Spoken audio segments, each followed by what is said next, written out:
Welcome back to the Sound for More channel. Today I have the pleasure to introduce you to Ridgewalk. Before I continue, I would like to remind my viewers to subscribe as it helps with growing the channel. Thank you very much. Additionally, if you would like to participate to the giveaway, please do follow the instruction contained in the video description. Thank you again. So, as you can see, we are inside AUM, so AUV3 compliant, but it comes also in other different versions, which is great. And it's an insert effect, as you can see here. We have an audio channel. We have BA1 here from Baby Audio, fantastic synth. And then we have added in as an insert effect, Ridgewalk. As you can see, very low DSP usage at the moment, considering that we have BA1 already working. If we click up here to see the parameters which are exposed, and lots of them, so which is great because it means that you can use them for modulation purposes. So it's a granular looper. So it's a looper in itself that, because it records what is coming in, that is why it's used as an insert effect. And you can see a buffer section here, which is used to actually record in different ways, of course. Then it loops through what is being recorded in the buffer, and you have a section here for loopers, which you can configure. And then you have a section here called Traversals, which allows you to configure the parameters like timing, direction, etc., etc. It comes from the same developer of Whipping Wall, so a great app. You can see control for dry here and for wet as well, and also some settings here, which is really good in terms of like the low pass filter, the high pass filter in terms of frequency, the playback syncing if it is enabled or not, the recording syncing, the instant playback as soon as it has recorded, it start to play. And then here, if you click on the arrow, you have again the number of additional controls, like the number of layers or multiple recording, which will go on top of each other if you want to do pitch quantization or no, and if you want to have the tooltips on or off. Now, it's a granular looper, so it doesn't work very well if you try to throw, for example, a song as a waveform. So what I find more useful is to select some sounds here in BA1 and then play them perhaps through different preset and see what happens here. Now, before I give you a demonstration of what it can do, you can see controls here for play, pause, reverse direction, and clearing as well. If you click on one of the three headings here, like buffer, you go inside additional parameters. When you click the X to come out, you see the same for looper, sorry, and the same for traversal. Okay, so let's have a go, but let's start first of all with the buffer. We click on here. There are different ways of recording. There's an auto recording, which is actually quite good. I suggest you use that. This is the first video, so I'm going to give you just an introduction. We're going to do other videos, but you can do also classic recording as well, or you can import a file. I will explain those as we go forward in other tutorials. Let's leave it as an auto recording for now. And here we can establish a threshold above which it will start to record. The length for recording, which I'm going to set to 1 bar, but you can change here again from size and synced size as well. You can go, for example, in seconds. And then here you have a section for feedback. So in auto recording, after it has recorded the first time, it will start to overdub, and it will decrease that by 50%. So what has been already recorded, okay, that's one way of working. Here you have layer or multiple pass of what is recorded. So I'm going to go very simple like that.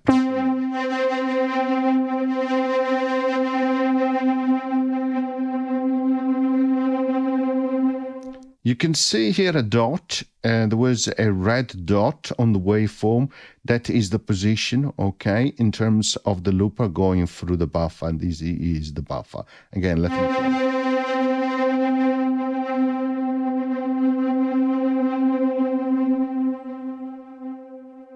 Yeah, there's nothing recorded.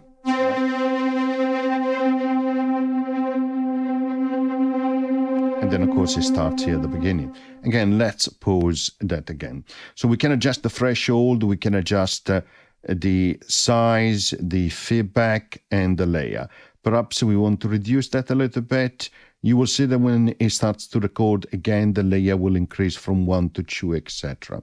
Now, let's go back into BA1 and let's click here and let's change the type of reset, okay, before we record again. So let's record.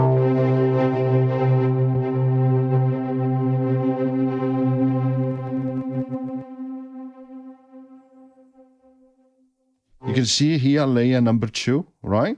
Because it has gone in overdubbing. Play again.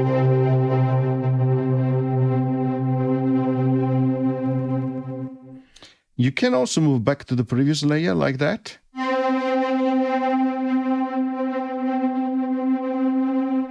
In that case, you don't hear what is being recorded the second time, which has been overdubbed over the previous recording.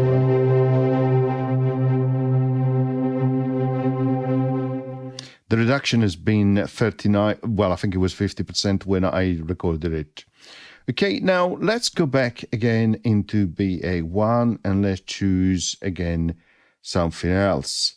Actually, perhaps let's go to, why not, to plugs here. And let's choose a nice simple plug and then let's record again.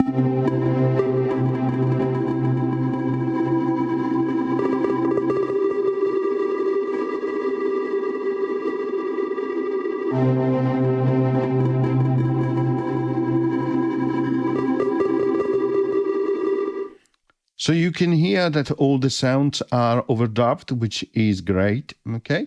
Now let's exit the buffer section. You can also decide how much to hold the time for, and so you can change that in terms of seconds, like so, just to show you very quickly what it does.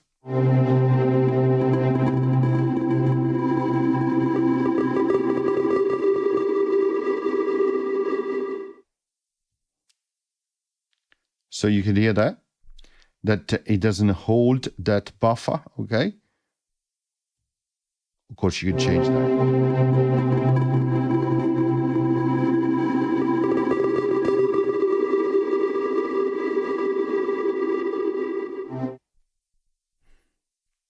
And of course, you can set it to infinite. Now, if you click here on loopers, you have size and also crossfading. And above 50% of the crossfading, you will start to feel, well, it will start to add the reverb sound, which is quite great. Now, check what happens in terms of sizing. You can see the blob here, and which represents the looper going through, which will change size.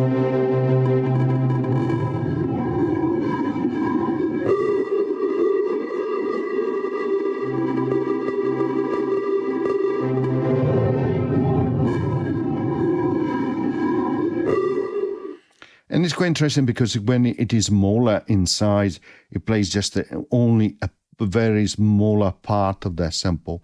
Crossfading is really great.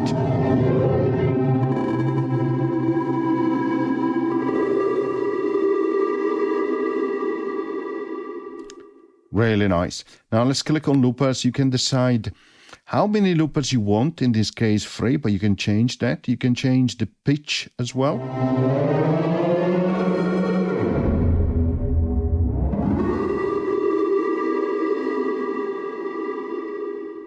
You can change the size here as well in seconds, right?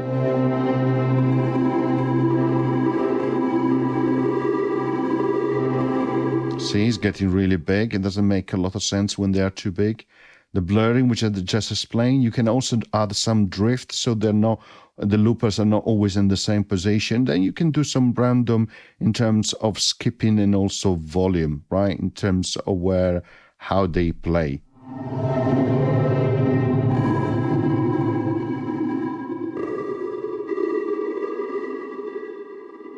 So so that they can skip, or the plane, or also the volume can change there as well.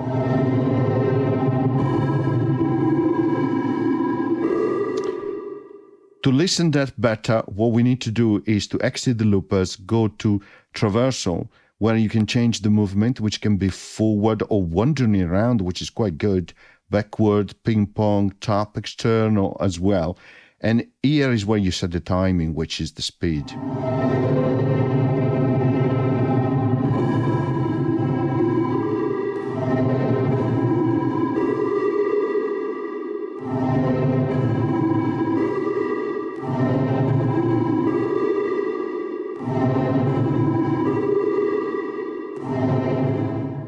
Again, click on Traversal, and here you have an additional option.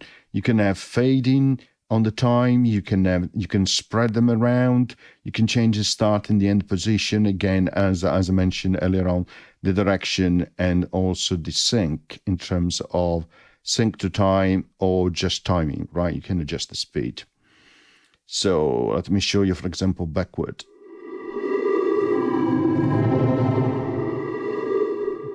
It's quite simple, right? I prefer it to have it forward. Now, let's go back here and let's scroll further down and go to effects, and let's start to add some effects, okay? And see what happens.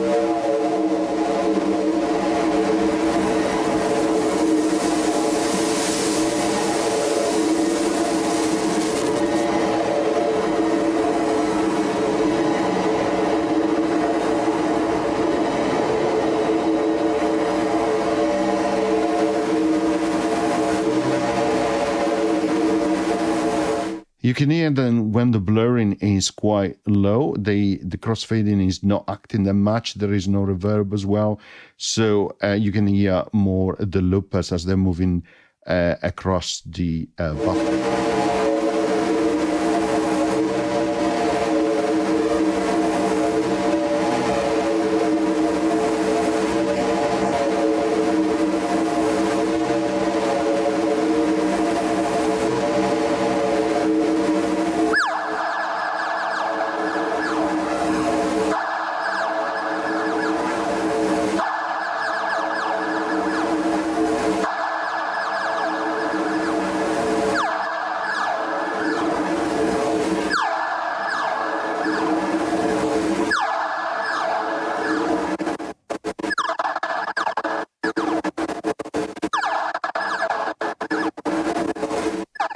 Quite different when you have more loopers and you enable random skip in terms of intensity. You make it higher, you can hear those skips now.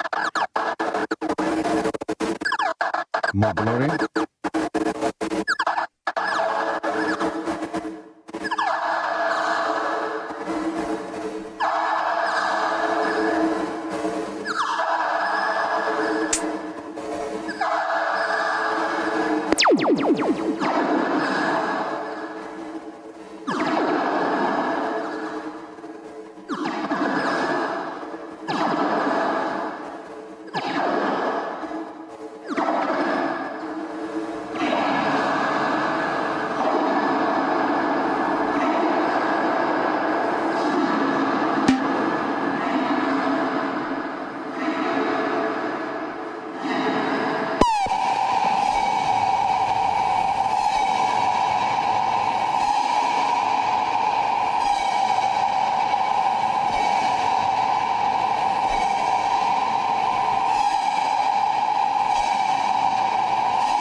So you can have a lot of fans. It's quite nice when you increase the amounts here in terms of loopers, you have more of them.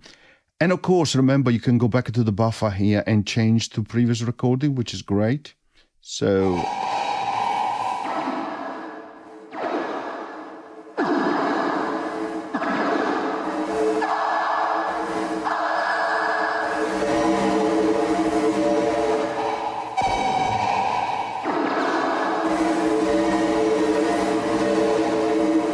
If you go back to the very beginning on terms of layer and then you start to record, you lose the one which you previously recorded. So just remember that.